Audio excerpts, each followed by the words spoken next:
Olha, você quer entender de fato sistemas lineares? Observe esse vídeo.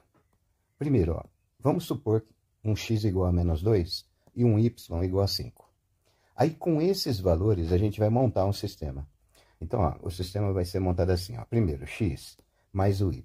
Vamos ver quanto dá. O x é menos 2, né? Mais o y, que é 5, vai dar 3. E agora, vamos montar uma outra equação. A primeira equação já está pronta, né? Ó. X mais y é igual a 3. Um x mais um y é igual a 3. Agora vamos montar uma outra equação, mas toma cuidado, ela não pode ser múltipla da primeira. Para a gente não ter infinitas soluções.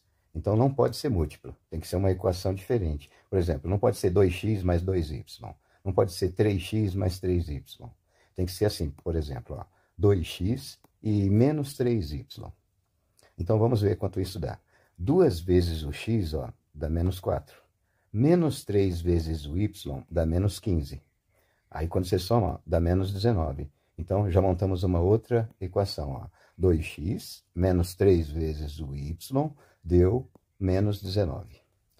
Beleza. Agora eu prometi para um aluno que ia mostrar para ele como que você resolve usando o método de Cramer. Não é o método que eu mais gosto, eu gosto mais de escalonamento. Mas ele pediu para resolver pelo método de Cramer, então eu vou cumprir a promessa. Ó. O método de Cramer é assim, ó. Primeiro você monta um determinante que é montado a partir dos coeficientes de x e de y. E por isso que essa matriz, matriz dos coeficientes, eu chamo ela de coeficiente comum. Olha só, os coeficientes de x, 1 e 2, os coeficientes de y, 1 e menos 3. Agora, você multiplica em cruz, ó. Quando você multiplicar nessa direção, você troca o sinal. E quando você multiplicar nessa direção, você conserva o sinal. Então, ó, multiplicando, aqui vai dar menos 2, troca o sinal, ó. E aqui conserva o sinal, vai dar menos 3.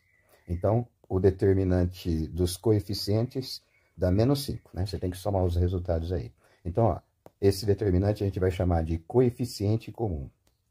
Agora, vamos calcular o dx e o dy. Primeiro, para você calcular o dx, você vai substituir o que vem depois do sinal de igual aqui, ó, tá vendo? Na coluna do x. E a coluna do y continua como tá, 1 e menos 3. Pronto, agora você multiplica nessa direção, trocando o sinal. E depois nessa direção, conservando o sinal. Então, aqui, ó, quando você multiplica e troca o sinal, dá menos 19. Aqui conserva o sinal, vai dar menos 9. Agora você soma os dois valores, vai dar 10.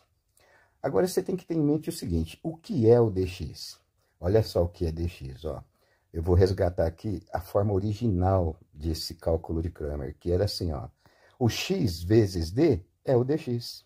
Você vê, tem uma certa lógica por trás disso, né? X vezes d é o dx. O dx é o coeficiente comum vezes o x. Olha só, x vezes o coeficiente comum, que é menos 5, dá o valor de dx, que é 10. Agora, quanto que tem que ter o x? Quanto tem que valer o x para dar 10?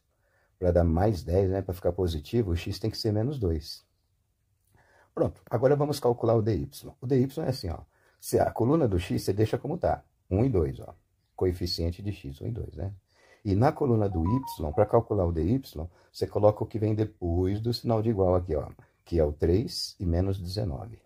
Agora, ó, de novo, quando você multiplicar nessa direção, você vai trocar o sinal. E quando você multiplicar nessa direção, você conserva o sinal. Então, ó, aqui, trocando o sinal, vai ficar menos 6. E aqui vai dar menos 19. Agora, você soma os dois, vai dar menos 25. Agora, você tem que pensar o seguinte, o que é dy? O dy nada mais que y vezes o coeficiente comum. Isso é igual a dy. Então, a gente chama de coeficiente comum porque você vê, ele é coeficiente daqui e daqui, ó.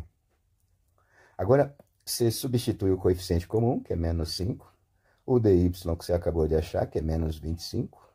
Aí, quanto tem que ser y para multiplicar por menos 5, dá menos 25. Y tem que ser igual a 5, né?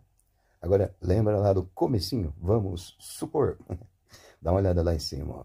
Vamos supor. X igual a menos 2 e y igual a 5. Isso nós chamamos de par ordenado. Um par ordenado, coordenadas cartesianas, né? É como se fosse a intersecção dessas duas retas aqui. É o ponto comum dessas duas retas. Ó, você vê, uma delas é crescente, a outra é decrescente. E elas são concorrentes. Aí, vamos chamar aqui de R, aqui de S. Então, R e S. Esse ponto em comum aqui, ó, é o ponto que corresponde à solução do sistema, que é esse ponto que a gente encontrou. Elas vão se encontrar nesses pontos. Elas concorrem nesse ponto, né? Que é o -2 e o 5. Beleza? Tá aí. Obrigado pela atenção. Espero que você tenha curtido a minha explicação. Meu nome é Arthur.